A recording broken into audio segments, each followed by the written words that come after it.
prima ad arrivare con un motoscafo tutto al femminile è l'ex vicepresidente della regione Elisa De Berti. Sorrisi e strette di mano con gli addetti all'accoglienza ufficiale davanti alla statua del Leone di San Marco all'ingresso del Consiglio regionale.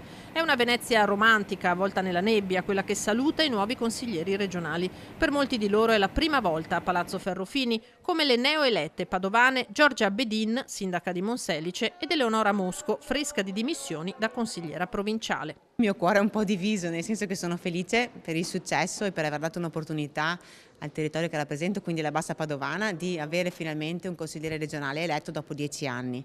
Dall'altra parte però dovrò a breve lasciare il mio ruolo di sindaco e quindi questo mi dispiace. È una grande emozione, ma anche un grande senso di responsabilità nel sapere che affronta una nuova esperienza istituzionale al servizio come sempre dei cittadini. Nuovi ingressi e vecchi ritorni nella sede del Consiglio regionale che ha accolto la prima parte dei 51 eletti della 12ª legislatura. Nutrito anche il gruppo dei trevigiani in quota Lega. No, assolutamente a piedi, perché poi non faceva neanche tanto freddo e allora abbiamo visto quanto bella è Venezia. Un ritorno in Consiglio regionale.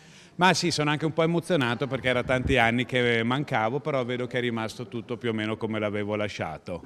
Ritorno in Consiglio regionale, sono contenta e soprattutto dell'affetto dei cittadini che hanno dato il consenso, e sicuramente sarà un buon modo per lavorare bene i prossimi 5 anni. Papabile di assessorato, Sono scelte del presidente Alberto Stefani. Io spero di poter portare quello che è stato il mio lavoro in questo periodo e quindi legato a quelle che sono state le tematiche che abbiamo affrontato con i colleghi territorialmente. E il PR? Sicuramente anche quello è un tema importante. La giornata è dedicata alle operazioni di accreditamento con la consegna delle strumentazioni, le incombenze burocratiche e le foto di rito. Per la veneziana Rosanna Conte una prassi nota e già sperimentata a Bruxelles.